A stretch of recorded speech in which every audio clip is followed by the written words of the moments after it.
O Itamar, ele é funcionário público, né? Ele trabalha no INCRA, ele é geógrafo, ele percorreu essa região, né? Então, por isso o interesse, ele inclusive falou que colheu, né, muito das histórias aí para construir essa obra dele, que ele foi colhendo ao longo dos anos de trabalho, né? Então, acho que tudo isso também é importante, ajuda nessa construção desse sertão, que o sertão da Chapada Diamantina, ele tem umas características bem diferentes do resto do sertão nordestino, porque é um sertão que tem períodos de muita chuva. Então, a gente até pode ver no livro, né, quando ele fala das chuvas que destroem as casas, e aí eles têm que recomeçar e construir tudo de novo, e é uma particularidade dessa região. Então, também é muito interessante a gente pensar nesse ponto de vista, né? Ele como geógrafo que tem esse conhecimento aí da terra, das localidades, né? Enfim, e de como tudo isso ajudou a construir essa obra, né? Acho que a Andrea tinha pedido a palavra, daí a gente já vai aprofundando mais nisso. Mas pode falar, Andrea. Era com relação a quando a história se passa. Eu estou com a Bárbara. Agora, a minha conta foi diferente.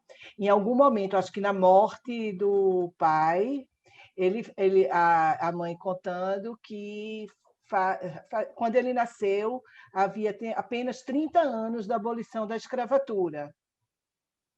Então, aí dá um belo parâmetro, né? Ou seja, ele deve ter nascido em 1909, mais ou menos, não é isso?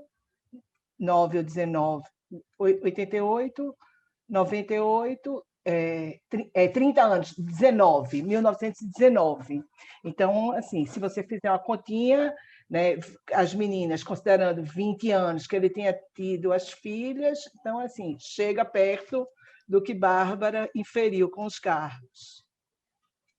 Pessoal, tá bom, tá rápido nas contas aí, nessas matemáticas, né? Eu fui só no imaginário, mas o pessoal foi na conta, gostei de ver.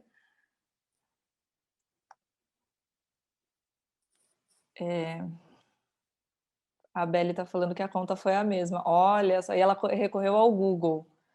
Ô, Belle, você recorreu ao Google para quê? O que você jogou no Google aí, hein, Belle? Ai, eu não sei se dá para ouvir o barulho externo, mas, gente, eu vou tentar falar rapidinho aqui. Então, na verdade, eu joguei algumas pesquisas, eu fiz algumas anotações no livro de, tipo, alguns fatos, assim, de tempo, espaço, que estavam me indicando qual data e ano, período que se passava aquela história. Eu joguei isso no Google, joguei, tipo, na minha cabeça como eram as vestimentas, o modelo do carro, eu também joguei essa questão da data, joguei, fiz uma possibilidade assim da idade das meninas, do período e de onde se passava a história para poder pensar que estava ali. Eu chutei, na verdade, 1998, eu chutei 2000. Então, tipo, alguém já chegou mais longe do que eu. Nossa, essas datas aí, vocês estão... O pessoal foi preciso, né, nas contas. Muito... Acho que, Bruno, se eu não me engano, você tinha pedido a palavra, né?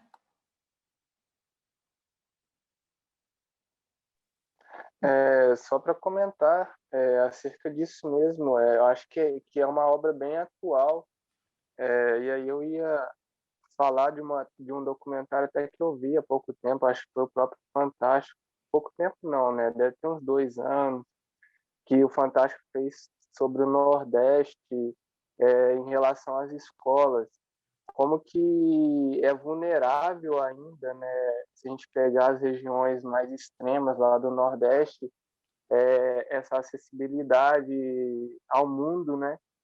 E a gente pega esse olhar que o livro traz também, é uma realidade muito parecida com isso, né? A acessibilidade, os direitos, né? Que eles não têm praticamente nenhum, meio que uma troca mesmo que eles vivenciam. E a obra como um todo, eu acho que ela é bem atual, né, nesse sentido de como que o Nordeste, não só o Nordeste, alguns outros, né, umas outras regiões no Brasil, mas acho que mais evidenciado no Nordeste, passa por essa vulnerabilidade, né, que ele traz ali no livro. É verdade. E lá, até no livro, a gente pode ver, né, a luta para conseguirem educação para as crianças lá da fazenda, né?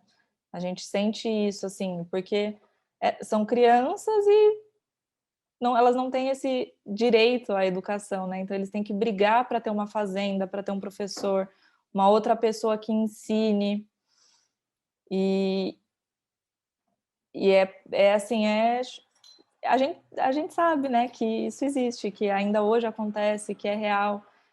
E até ele citou ontem na live a questão que muita gente coloca o livro como um realismo mágico, pela questão da religião, do jaré, dos encantados, né?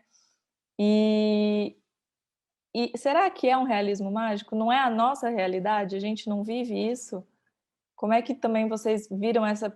A gente vai entrar na questão da religião, né? Mas essa questão aí de muita gente classificar o que eu não vejo, o que eu não acredito, como mágico.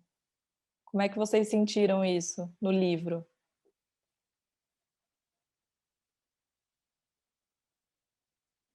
Momento de reflexão. Pode falar, Bárbara. Eu assisti a live de vocês ontem gravada, e na hora que ele falou, eu concordei com a posição dele, que para os personagens, para as pessoas que ele retratou no livro, né, que ele representou com a obra dele, não é um sonho, não é magia, é a realidade deles, né? São as crenças deles e a forma como eles veem o mundo. Foi exatamente isso que ele falou. E eu concordei com ele. Não, realmente fica muito estranho falar que é um realismo fantástico, sendo que a gente sabe que isso é normal aqui na nossa cultura. Independente da gente acreditar ou não, né, de fazer parte da nossa crença, a gente tem que entender que ela faz parte da crença de muitas pessoas, né? E não é porque eu não vejo, eu não acredito que eu devo classificar como um mágico, como fantasioso, né? Porque para aquelas pessoas aquilo é importante, é um fio condutor muito importante. Thomas, pode falar. Justamente. Espero que o áudio esteja bom, que eu estou no lugar público aqui. Dá para me ouvir? Dá. Tá ok? Ou tá muito baixo? Ah, tá. Não, dá. Tá. Não, eu também. Eu vi a live ontem e eu também fiquei surpreso, assim, que para mim não faz a mínima lógica chamar de realismo mágico. Eu não sou especialista em literatura, eu leio muito pouco livro de ficção, né? Eu tenho mais interesse em leituras técnicas, tudo. Então, na minha insignificância para avaliar, eu estava aceitando, mas percorrendo o livro, para mim, realmente não faz o mínimo sentido isso. Eu fiquei até com essa dúvida, se a crítica especializada considera um realismo mágico mesmo, ou se isso é uma opinião não especializada, porque e faz inclusive a gente levantar um questionamento, né, do nosso modelo de percepção do mundo com a nossa ciência, a nossa filosofia também é um modelo de mundo, né? Então você julgar a perspectiva subjetiva dos personagens como sendo inválida, sabe? Sei lá, é de uma arrogância, assim, sei lá. Eu achei interessante aproveitar para emendar com outra coisa. Esse livro, outras coisas que são tão óbvias, mas ele dava como um tapa na cara, né? Essa questão da terra. Eu não sei, todo mundo sabe, né, que a gente tem um problema da formação do Brasil, como que as terras foram usurpadas e como os escravos foram colocados sem que houvesse uma reforma agrária, mas isso às vezes é muito teórico e a forma sensível que o livro coloca isso é tão direta que é um tapa na cara. Assim, você vê o Zeca explicando para o cunhado dele, vem para cá, porque aqui é um lugar que você vai poder ter a sua casinha de boa, assim, você faz lá o seu feijão, sua abóbora, não, assim, não pode ser uma alvenaria e não pode plantar muita coisa, mas é o suficiente para a gente ficar e a gente vai poder usar a terra, a gente só precisa trabalhar. Ele fala como se fosse uma grande vantagem, tipo, nós que somos, tipo, produtos da terra, né? Nós somos seres da terra, seres da natureza, para a gente trabalhar nessa terra, a gente precisa de que alguém permita que a gente use um pedaço de terra, assim, é chocante, assim, o jeito que o livro coloca é um tapa na cara para mim, porque na cidade você ainda entende que existe uma competição para conseguir um pedacinho, tem áreas mais valorizadas, outras áreas menos valorizadas, mas como alguém que mora no campo, sabe, precisa que alguém permita que a pessoa use a terra, sendo que os humanos são produtos da terra, assim. Sei lá, não sei se para os outros também foi um tapa na cara, como foi para mim, por mais que teoricamente eu já entendesse o quão inadequada é essa situação. Bom, foi isso. Acabei misturando um monte de coisa. Mas é isso mesmo. Não seria você se não misturasse esse monte de coisa, mas eu acho que está tudo muito ligado, né? Tanto a questão da crença, da religião, da criação da comunidade, até esse ponto da terra. A Cecília comentou aqui, como ela está sem áudio, eu vou ler para vocês, que chamou muito a atenção de como a religião é importante para a congregação da comunidade e como os novos donos da fazenda tentam subjugar essas práticas com a vinda de um pastor, mais uma forma de tentar apagar as realidades daquela população que vive na condição de servidão. E eu acho que é muito característico, né, do ser humano, de quando ele se vê numa posição de superioridade, a minha crença é a verdade, é a que vale, a do outro não. E a gente vê muito isso no livro, né? Esse tentar apagar o jaré, aquela religião que era tão forte para eles, tão importante para eles, mas o dono da fazenda, o novo dono da fazenda, ele tenta realmente impor, né? Não, agora isso acabou, isso. Por quê, né? Por que aquela religião é menos importante, é menos válida como uma forma de visão de mundo que a do dono da fazenda? Acho que Bruno pediu a palavra e depois a Isa. Isso que o Thomas trouxe me chama muita atenção também, no sentido de que no início do livro até fala que de que quando chegam novas pessoas na fazenda, eles até preferem que essas pessoas cheguem em famílias para que isso possa se reproduzir, né, ao longo dos anos, né? Vai passar de pai para filho. Isso me foi realmente um tapa na cara, né? E essa questão do realismo fantástico, eu acredito que, como ele trouxe ontem, né, na live, é um livro que ele já foi traduzido para outras línguas. Então, talvez para essas pessoas, né, que vão ver de fora, mesmo tendo às vezes o conhecimento, né, do processo de colonização, né, de escravatura do Brasil, né, acredito que seja um pouco irreal e até mesmo estranho, né, algumas coisas, né, é muito extremista. Então, acho que até mesmo diante daqui acontece isso, porque a gente hoje sofre uma defasagem muito grande, né, de pessoas que buscam conhecimento, e aí a gente cai, né, nessa de pegar um discurso posto e tomar aquilo como verdade, mas acredito que essa crítica é mais em relação às pessoas que estão vendo de fora, né, ou deveria ser. Sim. A Helena aqui chegou. Bom dia, Helena, seja bem-vinda. Ela também tem um clube de leitura lá de Caldas Novas e eles também vão conversar sobre Torturado na segunda-feira. Que legal, Helena. Espero que você possa aí também aproveitar o nosso clube. Isa, pode falar? A minha questão é muito mais relacionada ao que tu havia abordado, Devito, sobre a questão do jaré, sobre uma imposição de uma religião frente ao jaré. Eu não vejo dessa forma, na verdade, pelo livro, assim, ou nas discussões, não me pareceu que ninguém queria assumir o papel do pai. Então, que era aquela pessoa que carregava ou caminhava ou trazia o jaré como uma herança ali para aquele povoado. Até a própria mãe, né, esqueci o nome dele, do Chapéu Grande lá, ela não queria assumir aquela carga. E da mesma forma, ele não criou, ele não manteve ou não deixou aquilo ali para um sucessor. Então, sim, existe uma situação em que a herança cultural, a herança religiosa, ali se perde, mas não necessariamente isso é uma imposição ou é algo que veio enfim, dos donos da terra. Sim, eles vieram com um padre, não sei quem, mas naturalmente aquele processo, aquela cultura, aquele traço religioso, ele foi perdido porque ninguém quis assumir, pelo que eu entendi. Então, existe muita, enfim, uma opressão Mas nesse ponto religioso, eu acho que naturalmente as novas gerações, elas acabam abdicando, seja porque não tem interesse, seja porque aquilo realmente traz um peso para a família ou para a pessoa que não tem mais interesse em seguir com aquela traço da cultura ou traço familiar. Até porque logo no começo do livro, quando tem a questão das duas gêmeas, né, que uma tá lá toda, eu não lembro o nome das gêmeas, elas estão bem perturbadas, elas têm que ficar na casa, né, do Zeca Chapéu Grande para ele cuidar dela, então muda realmente toda uma... Isso, Crispina e Crispiana, isso, muito bem. E obrigada, André.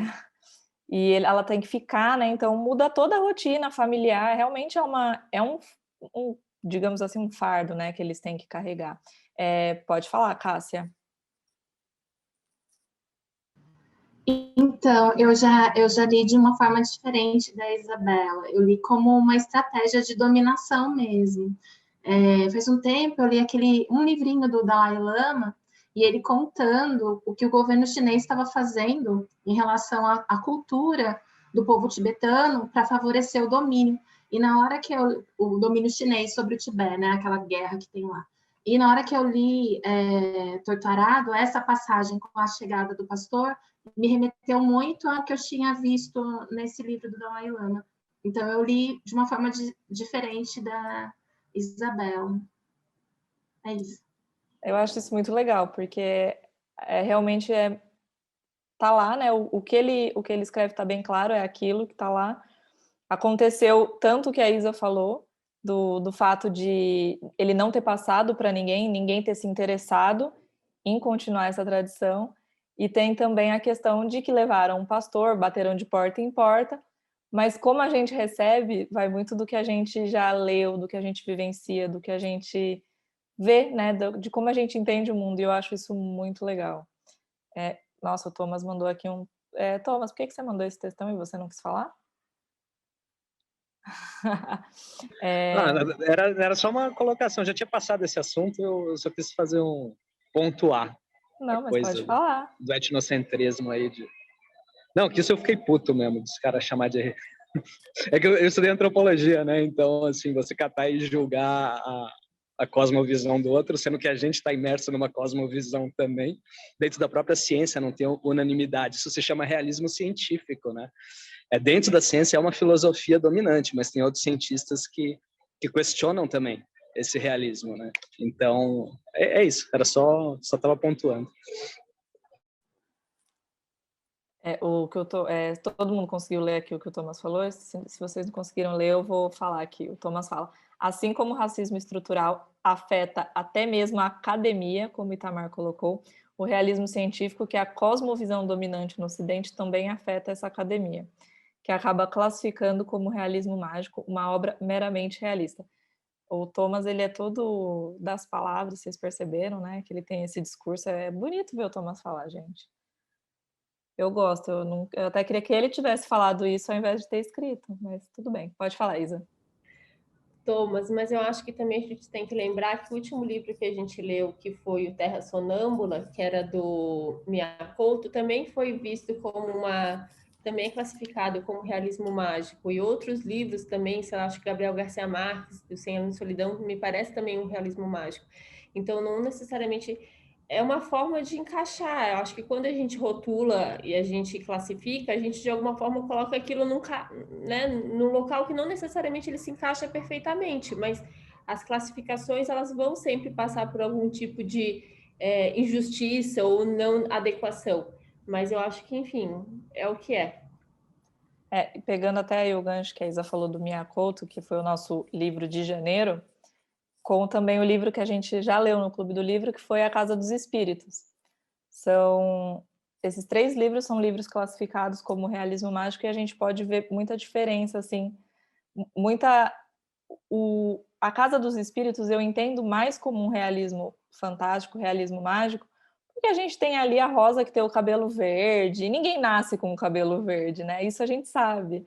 Então ela tem toda aquela questão da magia que envolve ela, diferente do que a gente vê em Terra Sonâmbula, que também são muitas histórias africanas, ali moçambicanas, e o que a gente vê em Torturado, né? Pode falar, Thomas. É que a minha inquietação com isso é que eu tenho, como eu disse, eu me sinto insignificante nesse campo de literatura. Mas do que eu lembro do 100 Anos de Solidão, que foi minha experiência com o realismo mágico, ele era contado em terceira pessoa.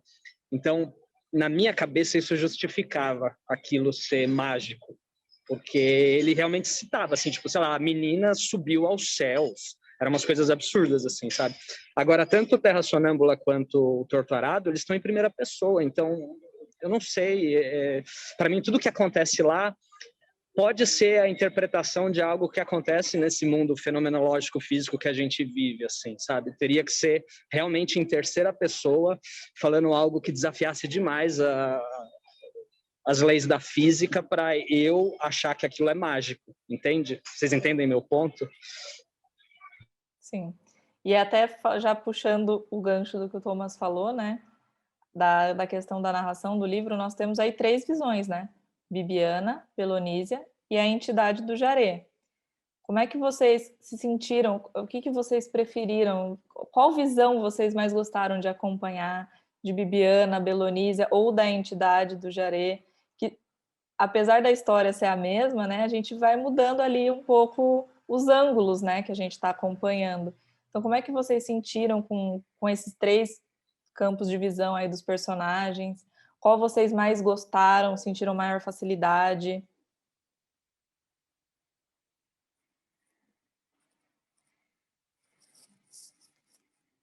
Momentos da pausa para pensar. Ou para vocês foi a mesma coisa ler as 3 partes, assim, tipo, foi igual, não mudei. Não senti diferença, foi o mesmo livro. Eu senti muito claro, assim. Pode falar, Thiago. Não, pode concluir, depois eu falo. Não, pode falar. Não, eu ia dizer que eu não senti tanta diferença entre as vozes das... Deixa eu colocar Sou um analfabeto digital aqui, eu vou colocar o vídeo. Eu não senti tanta diferença entre as vozes das 2 irmãs. Não é uma diferença brutal. A gente sabe que são personagens diferentes e por isso, então, a gente já encaminha a leitura e a interpretação de uma forma diferente. A gente sabe que uma é a Bibiana, que a outra é a Belonísia, ok, mas no modo da escrita, na narrativa, não sinto uma diferença tão grande. E a última voz, que obviamente seria mais difícil dele construir, e eu não sei se os amigos concordam, eu senti que ele perde muito o livro, no fim, assim. Pode ser até polêmico isso, eu acho, mas existe uma quebra claríssima na escrita e não é uma quebra para melhor e nem de tão diferente assim. Mas acho que ele perde muita força, porque acho que ele adota a Elaine está dizendo que concorda. Eu gosto muito de coisas bem escritas e a impressão que eu tenho, para resumir, assim, para ser muito sintético, nas vozes das irmãs, ele tem um cuidado muito bacana com a escolha das palavras, com a maneira como ele descreve cenas, né? E na terceira ele já perde um pouco, ele já passa a ser um pouco mais pragmático. Existe uma crítica até que do link com o qual, enfim, o link que eu compartilhei contigo essa semana do texto do Intercept, lá da Fabiana Moraes, lá diz, é muito didático. Eu já ouvi outras críticas dizendo que ele acaba sendo muito panfletário. Já ouvi outras análises dizendo que talvez ele tenha corrido, ele nega isso, mas que ele tenha acelerado o processo da escrita do fim do livro para conseguir inscrever o Torto Arado no Prêmio Leia, né, que é o primeiro prêmio que ele vence, enfim, que dá essa visibilidade toda para a obra. Mas eu tive essa sensação, e eu li essas críticas só depois, então não fui viciado por elas de alguma forma assim. Então é isso, acho que basicamente não existe tanta diferença entre as vozes das 2 irmãs, mas eu acho que eu senti pelo menos uma queda assim, brusca depois, quando ele se propõe a fazer a voz ali de né, a voz do Jaré ali, do espírito, aquela coisa toda. Eu acho que ele acabou não mantendo o mesmo nível de escrita, literário, sabe? A história é legal, eu gostei, ótimo, achei bonito o livro, é encantador, mas não acho que ele consegue manter o mesmo nível do início, assim, sobretudo as 2 primeiras partes das 2 irmãs. Mas também é óbvio, não sou um sommelier de literatura aqui, eu estou só dizendo a minha impressão pessoal mesmo, assim, sabe? A gente tem as 2 irmãs, a questão é que elas sejam mesmo a voz uma da outra, né? Então, talvez até por isso as vozes elas se complementam, né? As histórias elas se complementam. E eu também senti um certo afastamento quando ele vai para a última parte.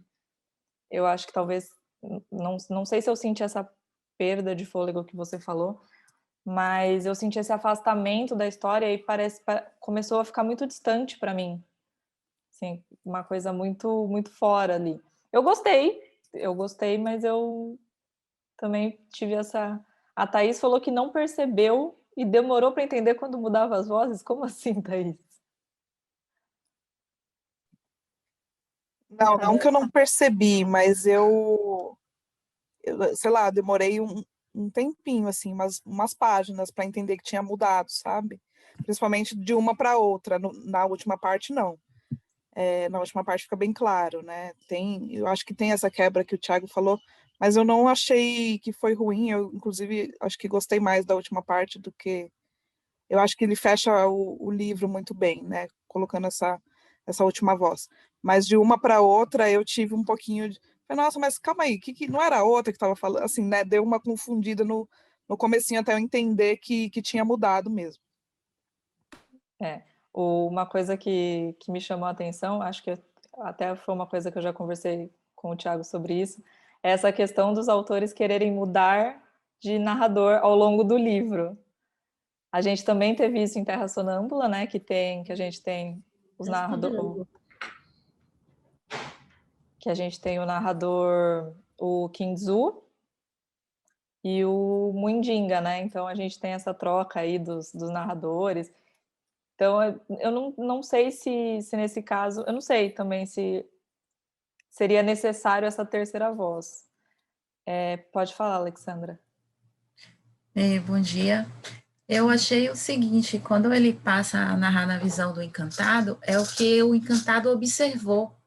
Eu não senti que teve uma queda, mas é porque ele estava contando o que ele tinha observado, então a visão passava a ser outra, e não é de quem tinha vivenciado, de quem tinha sentido, quem tinha passado por todas aquelas emoções.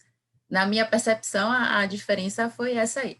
Mas também não sou uma crítica literária, sou apenas uma leitora curiosa, e eu não cheguei a ler nenhum tipo de crítica do livro, então assim, eu não fui influenciada pelas críticas. Já te passo a palavra, Bárbara. Essa aí que o Thiago falou, até dando uma explicação, foi referente a um tweet que uma jornalista fez sobre o livro, e o Itamar respondeu a ela, e aí ela fez um artigo bem completo e complexo no The Intercept sobre a obra, e algum dos pontos que ela traz é isso, ela acha que em alguns momentos, ela até usa esse termo, talvez se eu errar, vocês aí me corrijam, que ela parece que ele está tentando meio que assumir uma posição de didática para ensinar aos brancos, né? O livro assume meio que esse tom de meio que ensinar aos brancos o que é o racismo e tal.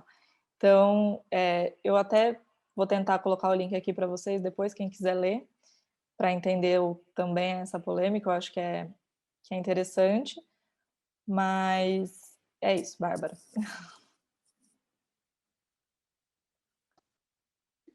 É muito difícil falar sobre essa última parte do livro. Para mim, ela foi meio que necessária, principalmente pelo acontecimento final ali da história, com o proprietário das terras, né, que as duas se envolvem ali com aquele acontecimento final. Porque quando a gente vê da visão, eu não sei qual foi a segunda narradora, acho que foi a Bibiana, não estou me lembrando. Enfim, quando a gente termina a segunda parte, a gente fica sem entender o que exatamente aconteceu. Ele dá algumas pistas de que uma cavou o buraco, não é? Acordou, ficou a madrugada toda fora e voltou, e a gente fica meio assim, mas ela fez isso conscientemente, não parecia que ela estava muito consciente do que ela estava fazendo. E esse último narrador é a Santa Rita Pescadeira, se não me engano, ela meio que confirma o que aconteceu ali, né? Que foi ela, na verdade, que agiu através das duas irmãs. Então, eu acho que isso foi meio que necessário para a gente ter um entendimento final ali, para a gente não ficar achando que elas fizeram isso de forma consciente, por maldade delas mesmo, sabe? Não sei se faz muito sentido o que eu estou tentando falar. E sobre a narrativa, eu acho essa questão de mudar, né, o narrador, eu acho legal porque a gente vê a visão do outro personagem, né, pelo ponto de vista do outro personagem, até a questão dos vagalumes, que eu não sei qual das duas, não lembro exatamente qual das duas, que estava vendo os vagalumes na árvore com o primo, mas a outra imaginou uma coisa totalmente diferente, né? Então, aquilo foi uma surpresa para mim, porque eu estava acreditando na primeira irmã, que achava que eles tinham se beijado, mas aí depois a outra fala, não, a gente estava vendo os vagalumes, né? E aí você fica, nossa, então assim, foi tudo um grande engano, como assim? É interessante ele ter feito isso, achei interessante, enriqueceu a história, já que ele estava contando também do ponto de vista dos personagens, né? Se fosse um narrador em terceira pessoa, aí a história acho que não precisaria, nem teria como mudar, na verdade, né? Enfim. Acho que ampliou ali as possibilidades da história. Foi legal, eu achei legal. As três narradoras. Gostei. Até pegando isso do que a Bárbara falou, eu acho isso, a questão aí do que aconteceu das duas irmãs, eu acho isso muito forte, porque com o acidente inicial da obra, elas meio que se tornaram uma pessoa só, né? Uma era a voz da outra. E aí, no momento, assim, que aconteceu um errinho de comunicação, a relação das duas muda, né? E elas nunca conversaram, né, do jeito delas, mas elas nunca falaram sobre isso. Cada uma aceitou o seu lugar, a sua posição, e eu achei isso muito, muito forte, muito interessante, porque foi um engano, né?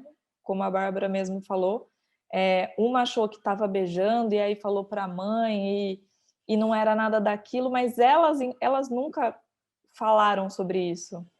E até para vocês, como é que foi essa cena? Para mim, eu achei muito, muito, me marcou muito, assim, talvez por ser jornalista e por trabalhar com comunicação, ver que a gente faz muito isso, né? Esses erros, esses probleminhas de comunicação aí que a gente vai levando e vai deixando acontecer e a gente nunca conversa, a gente nunca esclarece, né? Vocês sentiram isso também? Elas eram a comunicação uma da outra, né? Como que nunca aconteceu isso? Como que elas nunca falaram sobre isso? Bruno, pode falar? Eu acho que isso daí é muito em função do imediatismo do momento que se vive, né? E aí isso está muito relacionado à questão dos sentimentos, das nossas emoções, né? E aí, naquele momento ali, na primeira cena, ela tem uma percepção totalmente diferente daquilo que é real, aquilo que ela imaginou, né, que pudesse ser acontecido, porque a irmã ela voltou sorrindo, né, voltou feliz com o primo da árvore. Então, isso é muito interessante, porque isso daí acontece o tempo todo na nossa vida. Comigo, em especial, acontece o tempo todo em função do futebol. Você acaba fazendo, né, um comentário, dizendo algo que depois, se você tivesse pensado assim, caraca, eu não faria isso. E até depois acontece, né, a confusão, né, na primeira parte do livro, que a mãe ela vai lá e bate e tal, e depois as duas se arrependem do que fez. A irmã se arrepende de ter contado para a mãe se arrepende de ter batido e tal, porque na real ninguém sabia o que realmente tinha acontecido, porque elas não se permitiram, né, conversar sobre isso. E é muito interessante isso, né? Esse mediatismo que muitas das vezes, né, nos toma nos momentos de ânsia, de ansiedade, né, as emoções se afloram. Eu sei que o e se não existe, né, principalmente na literatura, mas eu fiquei lendo e eu fiquei pensando, e se elas tivessem conversado antes da Bibiana ter contado para a mãe? Eu já fiquei criando aí uma nova história de como seria se elas tivessem antes de tudo se entendido, né? E aí eu queria até entrar em outro ponto, a questão da relação da Belonísia com a Maria Cabocla. Eu até abordei um pouco sobre isso com ele na live ontem, que para mim é a minha parte favorita, é essa relação das duas. E ele confirmou que deixa aí uma coisa no ar, né? Que não sabe aí se tem uma questão de um carinho, de um desejo. Como é que vocês sentiram a relação das duas, né? Da Belonísia e da Maria Cabocla, duas mulheres que vinham de situações de violência no lar e sem muito afeto, muito trabalho. Como é que vocês viram aí essa relação dessas duas mulheres?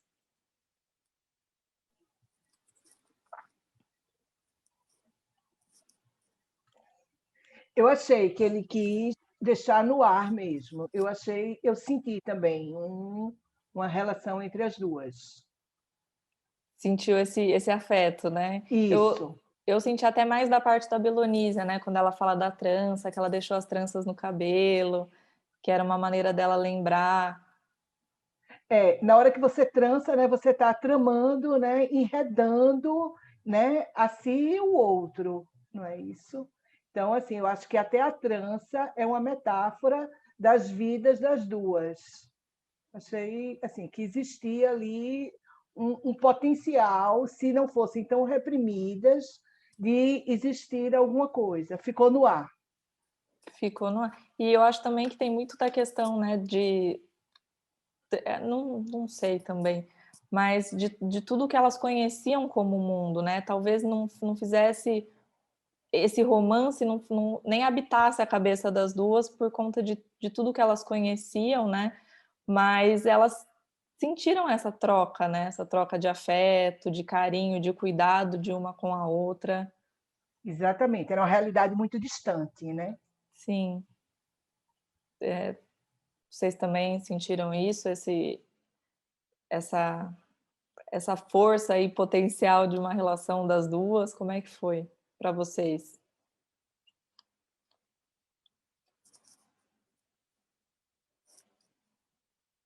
Vocês estão muito quietinhos hoje, gente. Pode falar, Bárbara. Também senti isso, achei muito legal e fiquei torcendo para que acontecesse alguma coisa a mais. E triste no final, mas fazer o quê, né? A gente entende realmente o que a Andrea falou. Para elas, era difícil imaginar que isso era uma possibilidade, né? Até chegar ao ponto delas entenderem que elas poderiam ir em frente com uma relação tão diferente das que elas estavam acostumadas a ver ali na comunidade, né? No mundo delas. É difícil você fazer uma coisa que não faz parte do seu mundo. Até você descobrir que aquilo existe, que aquilo é possível, a vida já passou, né? Foi a impressão que eu tive na história delas. E aí a gente volta até para aquilo que a gente falou lá no começo, né? A questão do você ter o direito ali a criar sua casa. Se você for uma família, você deixar descendentes, futuros trabalhadores para a terra, então é tudo isso muito ligado, né? Cássia, pode falar. Eu tenho uma opinião parecida com a da Bárbara. Eu acho que esses pontos, né, dos não realizados, dos imperfeitos, né, isso que vocês estavam falando antes, né, por que as duas não conversaram para esclarecer a questão do vagalume, né? Acho que essas coisas que humanizam bastante, que a gente é assim, né? Eu acho que deixa o livro tão mais robusto. A história robusta, né? Não tá tudo certinho, engendrado, belezinha, como se fosse uma engrenagem. Tá como a vida é, né? É isso. É fácil da gente se identificar, né? Nessas situações, Isso. né? Tipo, será que eu não faria o mesmo? Será que eu aceito, que eu iria conversar? É fácil da gente se ver ali. Acho que a Isa tinha pedido a palavra. Depois, ou era só estava falando com o Pedro? Ah, tá bom. E eu acho que é isso, né? A gente é realmente muito fácil da gente se identificar. Pode falar, Isa. É que eu estava com problemas ambientais aqui de barulho. Mas eu acho que sobre a questão do... Eu não sei, enfim, a gente estava falando de alguma coisa, eu acho que um gancho sobre a questão da Belonísia é que no momento em que ela perdeu o Tobias e ela ficou numa posição de vulnerabilidade, então a mulher, só como mulher, sem descendentes e sem um marido num ambiente como aquele, ela é muito passível de ser descartada, né? Porque ela não representa uma força física para o ambiente de trabalho. E aí ela se sentiu mais no dever ainda de trabalhar a própria o próprio espaço físico, né? O próprio quintal dela, a horta dela era a mais bonita de todas. Então, eu acho que nesse processo de ficar sozinha, teve um embrutecimento dela se sentir necessária de se bastar. Então, ela fazia tudo que tinha que fazer, ela parecia uma mulher muito forte, até fisicamente forte.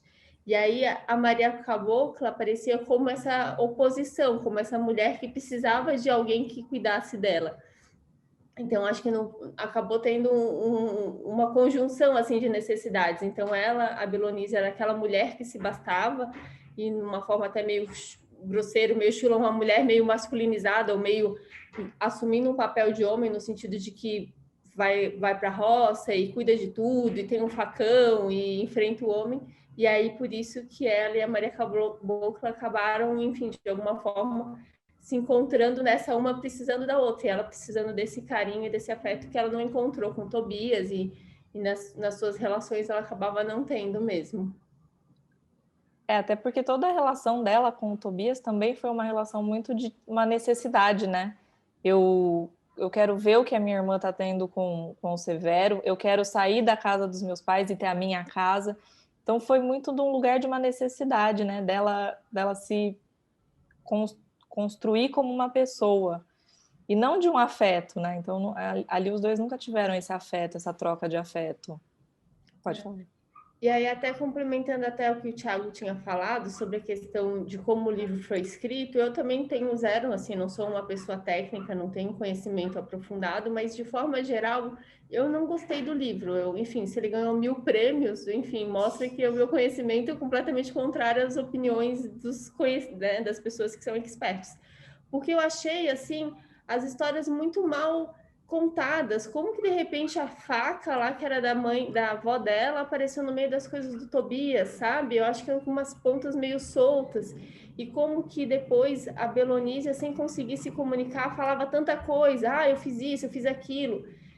Então, assim, eu senti que algumas partes não faziam muito sentido, ou que aquela história não estava construída de uma forma que, para mim, era minimamente compreensível como se encaixava. Então, eu, de forma geral, não gostei do livro, sabe? Não achei ele... Enfim, li porque era parte aqui do clube, mas não é algo que eu recomendaria, digamos.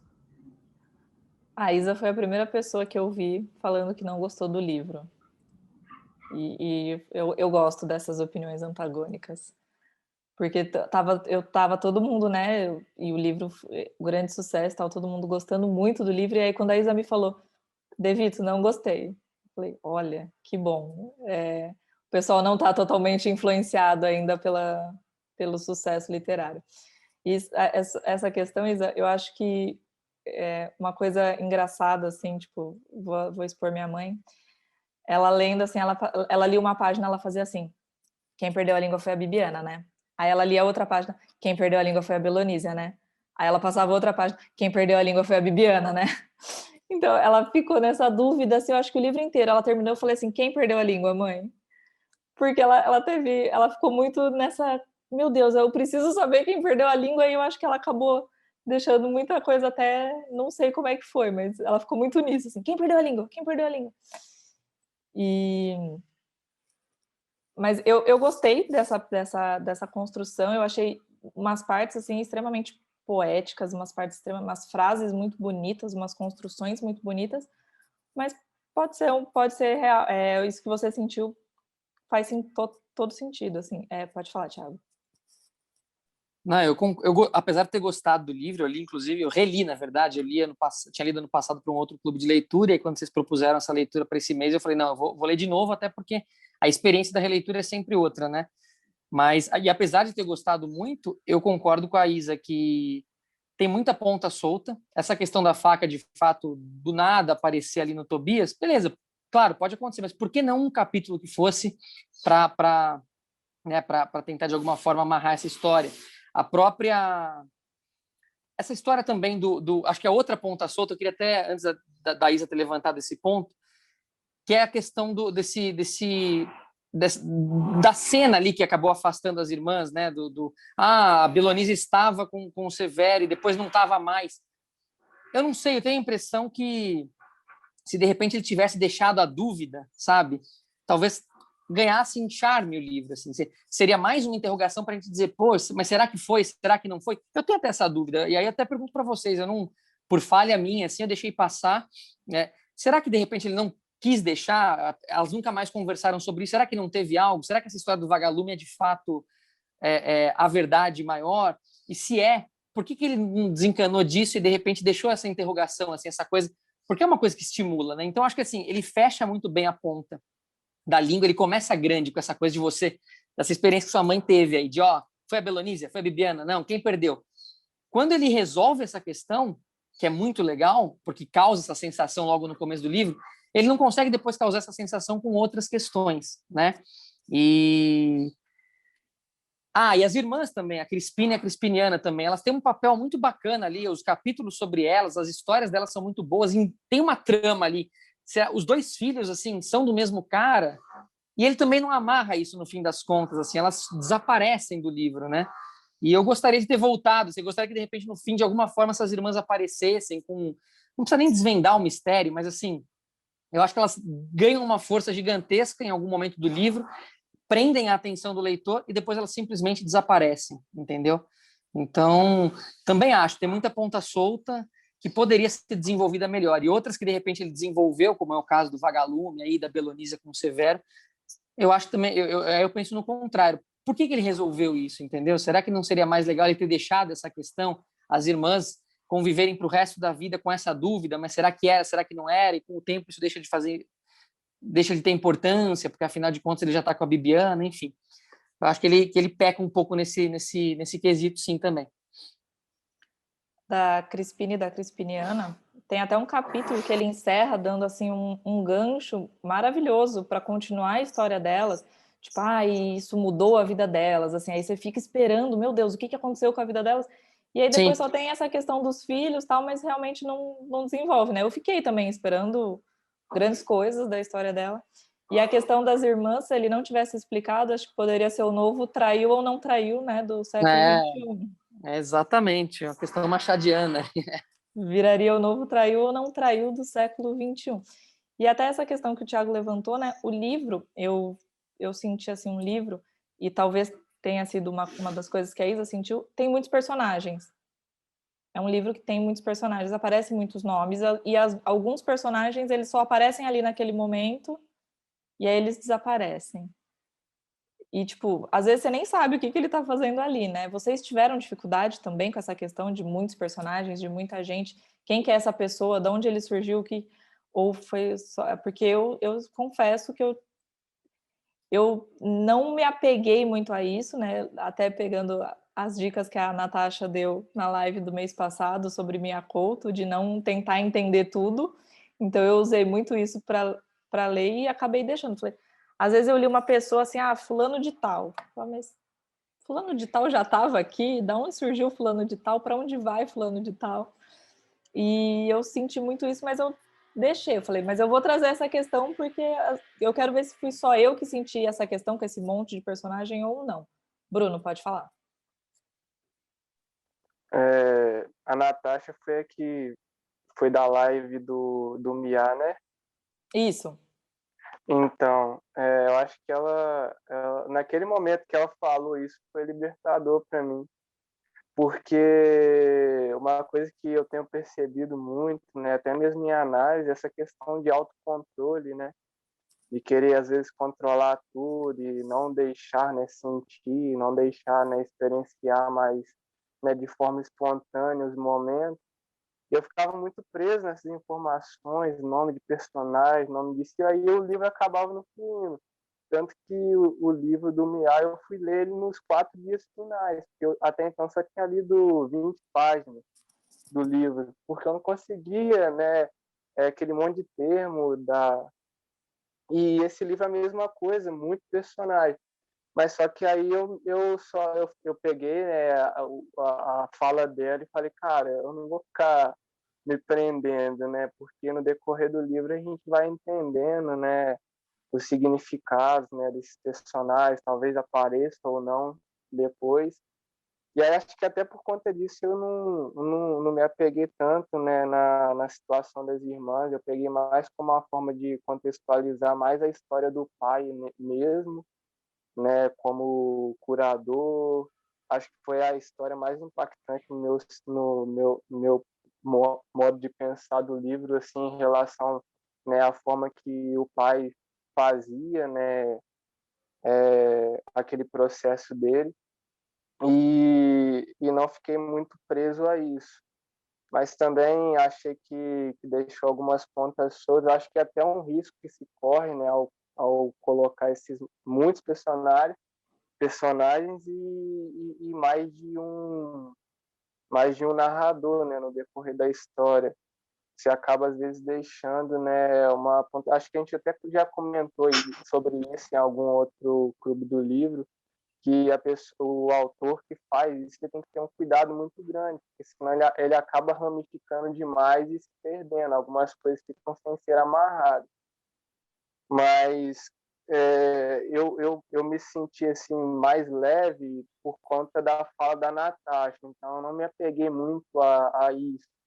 Mas era algo que, se eu não tivesse pegado a fala dela, acho que eu teria ficado muito preso. Talvez eu nem tivesse dado prosseguimento no livro naquele momento, porque que nem ela falou também, tem livros que você pega e não é o momento de você ler, e aí você para. Mas tem livros que você pega e aí você flui. Então, assim, eu ia deixar ele ali, mas um dia eu ia retornar. Mas pela fala dela, eu consegui fazer fluir a leitura. A Natasha ajudou bastante, né, naquela live, falando não se apeguem às palavras que o Mia Couto inventa, né? Foi libertador até para esse, porque eu tenho mania de ler e uma palavra que eu não entendo, eu quero saber o que é. Então eu vou lá e eu jogo no Google. Eu fiz isso logo no começo, quando falou jaré, jaré, jaré, eu falei, mas gente, eu não sei o que é jaré. Google. Aí eu li, eu falei, tá, agora eu entendi, continuei. E a gente acaba até perdendo o ritmo também, né, quando a gente faz essas pausas aí excessivas para tentar controlar e dominar tudo que está escrito. Cássia, pode falar. Então, a faca não ficou uma ponta solta para mim, sei lá se eu li errado.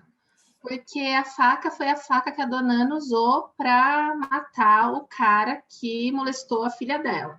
Então era meio isso, porque a faca estava embrulhada debaixo da cama dentro da mala. Aí a dona Ana, quando corta a língua da Belonísia, ela esconde a faca em algum lugar, né? Dentro do jarro de barro lá, possivelmente. E o marido da Belonísia, ele era acumulador, ele era catador de lixo. Então ele passava na fazenda e ia pegando tudo que ia vendo e ia levando para casa. E foi na limpeza, porque ele era, sei lá, acumulador, que foi na limpeza da casa que ela achou. Para mim, a faca tá bem engendrada, assim, a história da faca. Eu não senti ponta solta nisso. Não sei se outras pessoas concordam. Para mim, tá, tipo, essa parte, outras coisas que foram faladas, eu até falei, nossa, é verdade. Ah, gente, desculpa.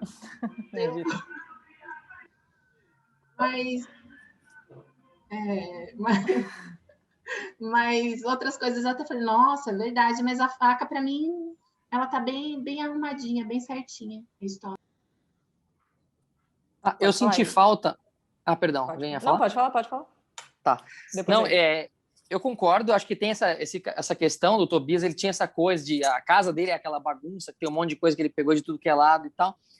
Mas isso me fez pensar o seguinte: a faca aparece ali, legal, beleza. Claro, ele encontrou, porque a dona Ana tinha enterrado em algum lugar, tinha né, ela quis se desfazer em algum momento da faca e depois que aconteceu tudo aquilo.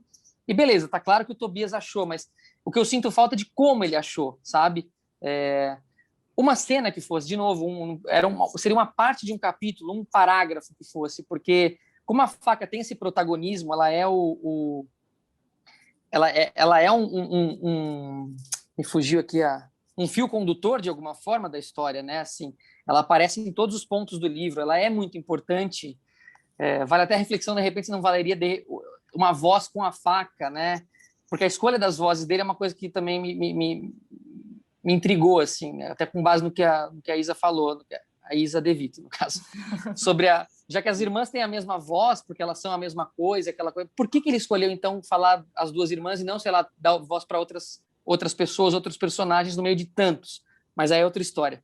Então, eu acho que é isso, assim, se a faca tem esse papel de protagonismo, é um fio condutor da história, né? Por que não detalhar melhor, assim? Acho que fica... Talvez a expressão ponta solta seja até... seja uma expressão ruim, mas eu acho que valia essa faca tá mais explicada, mais desenhada, o caminho dela ser mais bem explicadinho, assim, sabe? Dá para entender que ele achou, beleza, acho que esse é o ponto. Mas como ele achou, né? Já que a faca tem essa importância, acho que seria legal, de repente, ter... Não simplesmente, ela pegou, vasculhou ali, achou, era a faca, era aquela faca. Achei pobre, na verdade, assim, o ressurgimento dessa faca na casa do Tobias, na verdade. Isa, você ia falar sobre isso também? É que, na verdade, a faca, o que acontece é o seguinte, ela estava embaixo da cama, dentro da mala, embrulhada num papel, né, num pano sujo. As meninas se cortam com a faca e a avó, a dona Ana, em algum momento, enquanto as meninas ainda são pequenas, ela se desfaz da faca. Então, ninguém sabe, porque ela foi, acho que, para o Rio, ou para não sei onde, se desfez da faca. E aí, 10 anos depois, ou X anos depois, porque é só quando o Tobias aparece na história, e o Tobias aparece na história quando as meninas já são um pouco mais velhas, porque ele começa a olhar para Belonísia com os olhos de desejo. Então, assim, 10 anos se passaram, né? Pelo menos, ou 8 que seja, dela ter 8 anos até uns 16 ou 14. Então, é um tempo muito longo e por mais acumulador que ele seja, de repente apareceu uma faca.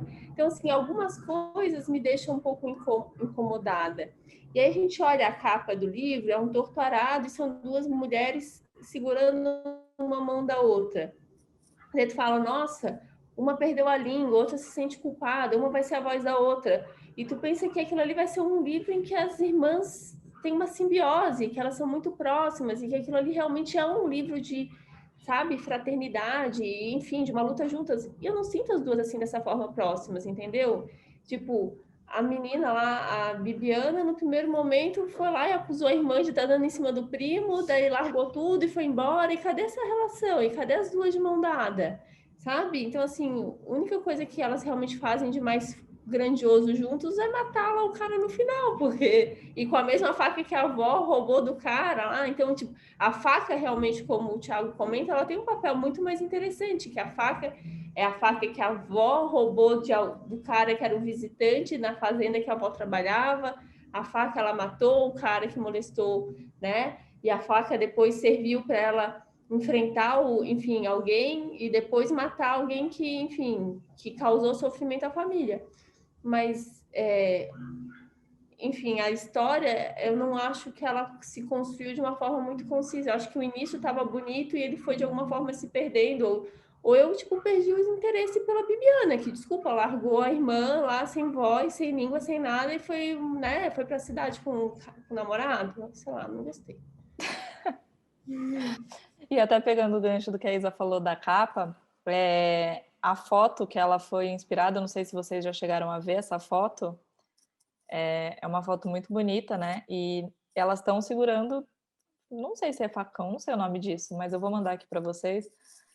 Então, é espada de Santa Bárbara, que chamam. É uma planta. Não, é isso, na capa, né? Mas isso. A foto que elas foram inspiradas, elas estão com uns facões mesmo. Isso. Aí na capa ele já poetizou, né? Assim, já colocou. Isso. Que é uma planta que se dá muito bem na aridez. Né? Olha só que legal, não sabia. É a prima irmã da espada de São Jorge. Então, eu ia falar que era uma espada de São Jorge aqui, pelo meu conhecimento parco de planta, para mim era uma espada de São Jorge. É prima irmã. Então não estou tão errada. Gladstone, pode falar.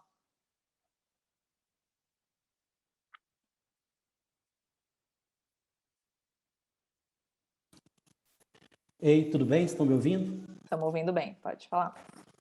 Bom, depois de Arcrebiano, Lumena, agora vem Crispiana, Belonísia, Bom, Gleidson, então não está muito diferente disso, não.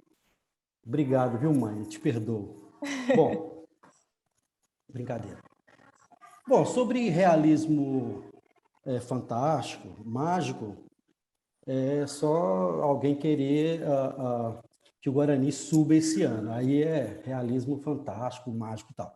Mas sobre a obra do Itamar, eu penso que o Brasil, é a minha percepção, o Brasil é a água negra.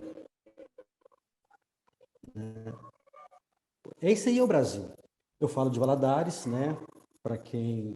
eu já falei isso aqui, mas para quem não estava, viu, dona Fátima? Valadares, no interior de Minas, é uma parte de Água Negra, né? Aqui tinha várias pessoas, descendentes de pessoas que foram escravizadas e tal, enfim. Eu sou baiano, Teixeira de Freitas. Morei só 2 anos lá, depois vim para Valadares e estou aqui até hoje. É isso aí que o Itamar disse, a partir do seu centro, que ele escreveu, né? E eu acho que o bacana da literatura é isso, ter a licença poética, a liberdade literária, pontas soltas, pontas amarradas, faca que surgiu dali, tem que deixar no ar, é isso. E não é uma ciência exata. Se fosse, a gente não estaria aqui discutindo isso, né? O bom que tem várias... Não, eu acho isso, eu penso aquilo e tal, né, a partir da sua percepção, da sua cosmovisão, né? E eu estou atentamente aqui que vocês falaram, escrevi algumas coisas. Essa questão de muitas personagens, né, que a De Vito coloca, o que vocês acham e tal, eu acho que esse monte de personagem está dentro do Itamar, está dentro de nós. Eu acho que ele queria colocar até mais, mas não deu conta, né? Eu achei fantástico a última parte de uma poesia, de uma utopia que faz a gente sonhar, faz a gente... Essa questão do encanto, da encantadora, contar essa última parte, né? Que é uma essência feminina. E as personagens femininas, né? E chegando aí o 8 de março, já quero deixar aqui o meu abraço para as meninas. O quanto que as mulheres, né, no século passado, especialmente, né, ainda são massacradas e tal, e agora eu penso que este século é o século da mulher, dos negros, né, dessas pessoas que o Itamar tá dando voz, e várias vozes, não só uma voz, mas várias vozes, desses rincões do Brasil, né? É de São Paulo, é de Minas, como eu falei, é da Bahia, enfim. Sobre a Maria Cabocla e a Belonísia, ali nada mais foi, no meu entendimento, que a sororidade. A Cabocla, né, a Maria Cabocla, ela sofria agressões do seu marido, do seu companheiro, e ele teve, né, uma compaixão ali de mulheres e tal, para se proteger, a questão da sororidade, o negócio de ninguém solta a mão de ninguém. E para encerrar a minha participação aqui, o Rio de Sangue. Poxa, o Rio de Sangue aqui de Minas foi o massacre, a tragédia, o crime de Brumadinho, de Mariana, que 300 pessoas morreram, né, no crime da Vale. E o rio de sangue maior do Brasil hoje é a Covid-19, 250 mil pessoas morreram, estão morrendo, né? Então, assim, esse livro de todos, viu, De Vito? De todos daqui do clube que eu participo, que eu me considero como a morada tão bem que o Itamar coloca lá, né? Eu acho que de todos, esse livro é o que eu senti mais pena de terminar. Eu senti um gostinho assim de tristeza de terminá-lo, tá? Tomara que o Itamar faça um segundo livro, uma continuação, enfim, eu acho que ele deixou esse gostinho dessa licença poética, dessa liberdade literária, tá bom? Então, só pegando aí o começo do que você falou, se o Guarani não subir, a culpa é do Cruzeiro, tá? Já anota aí, porque levou nosso técnico. Guarani, Cruzeiro, 6 pontos garantidos, tá bom? Para o Cruzeiro. Mas eu gosto, eu acho muito legal, assim, o fato da Isa não ter gostado, eu acho da questão de acharem as pontas soltas. Eu acho que tudo isso enriquece a nossa discussão e a nossa construção, porque apesar de ser um livro premiadíssimo, nenhum livro é perfeito, né? Nada é perfeito. Então, eu acho muito... E também porque a gente recebe cada um de uma maneira o que está lendo. E eu acho que isso também depende muito da vida, da vivência de cada um. E isso que você falou, eu acho muito legal a gente pegar... A gente tem 3 aí narrações, as 3 visões femininas, num sertão do Nordeste.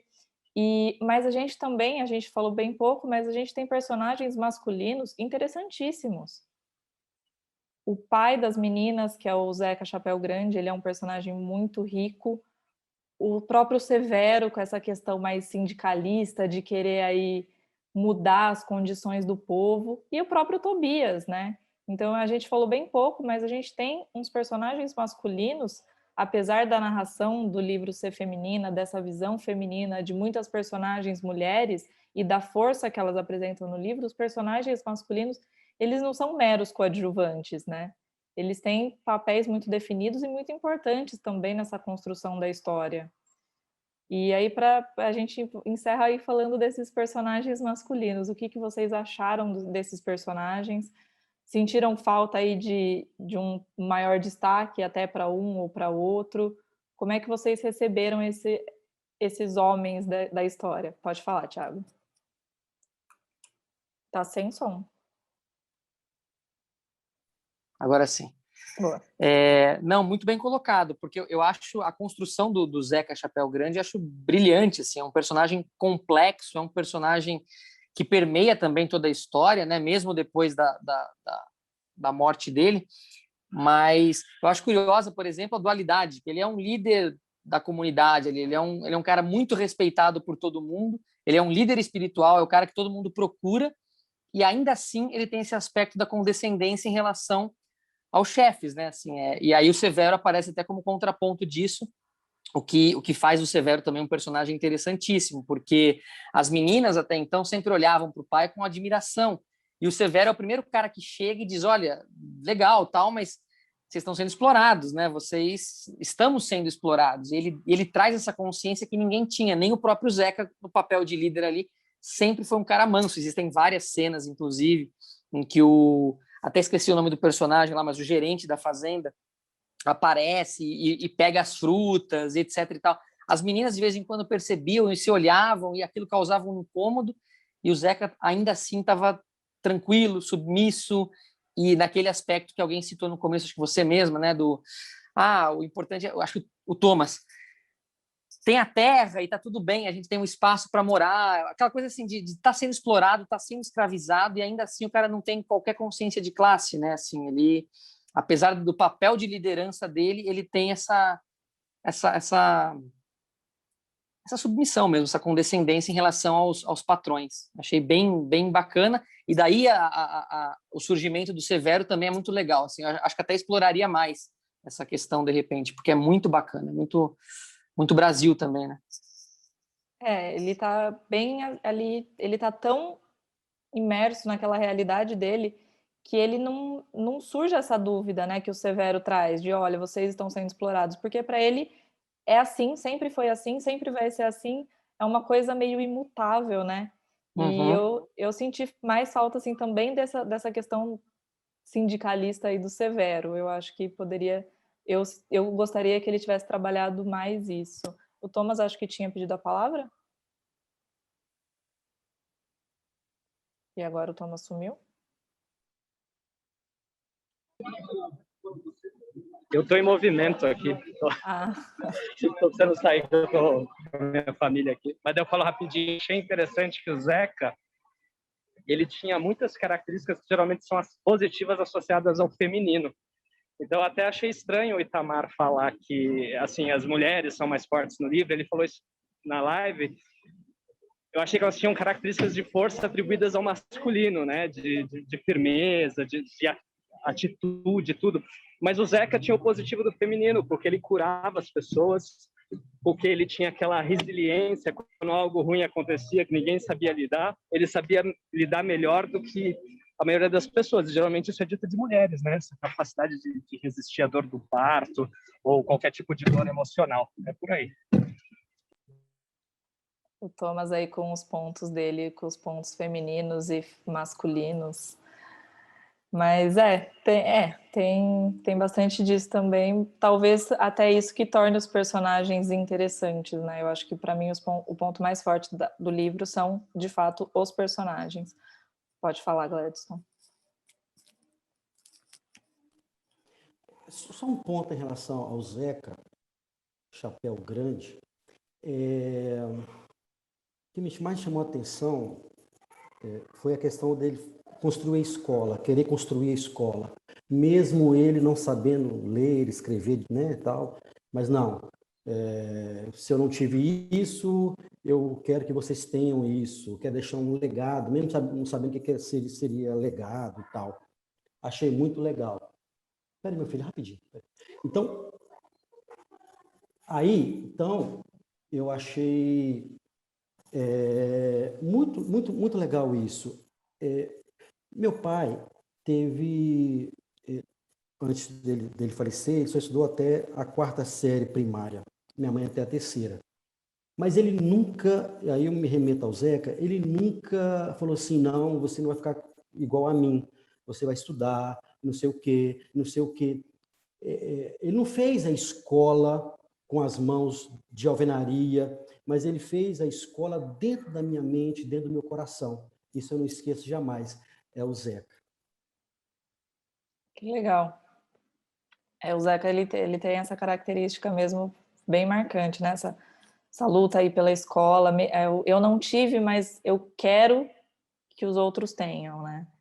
Isso é bem interessante. Gente, a gente já está aí chegando perto do nosso final. Resumindo, gostaram? Aí a gente teve alguns comentários já, mas gostaram do livro? Eu fico muito feliz quando eu vejo uma literatura nacional dessa qualidade, apesar dos pesares, de tudo que a gente levantou aqui. Tem muita gente ainda que tem o olhar para fora, né? Que só a literatura que vem de fora que vale, mas a gente tem muita coisa legal sendo feita ainda no nosso país e eu acho que a gente tem que valorizar mais. Isabela. Pode falar. Rapidinho, lendo o comentário aqui do Thomas, peraí. Além de tudo, o Zeca era parteiro. É quase um Rodrigo Hilbert esse cara, o Thomas. É o sonho do Thomas.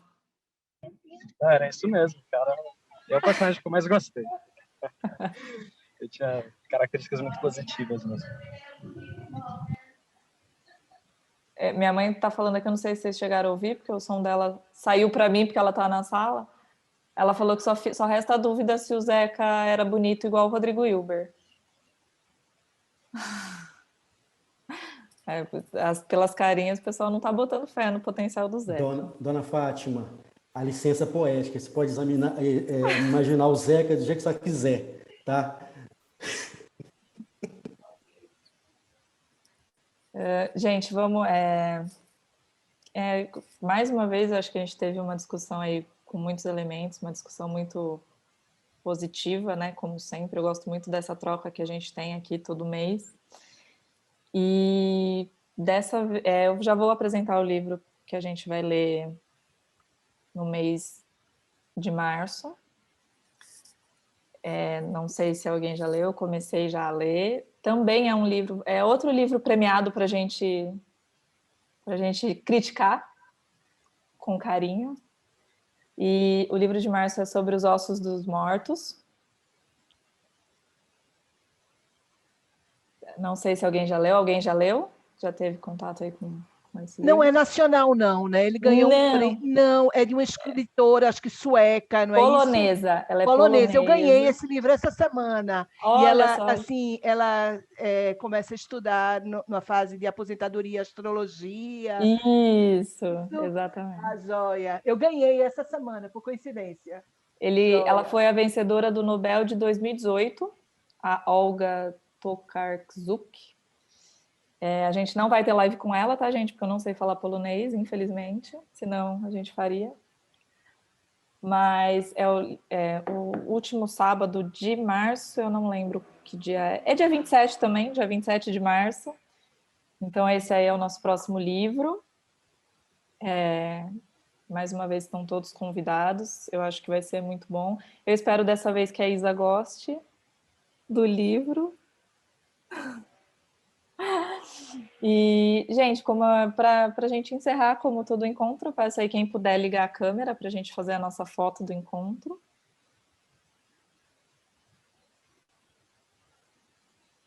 Thomas está de máscara, nem precisa sorrir, né, Thomas? Isabela. Oi. Polonês, para mim, só o Karol com K.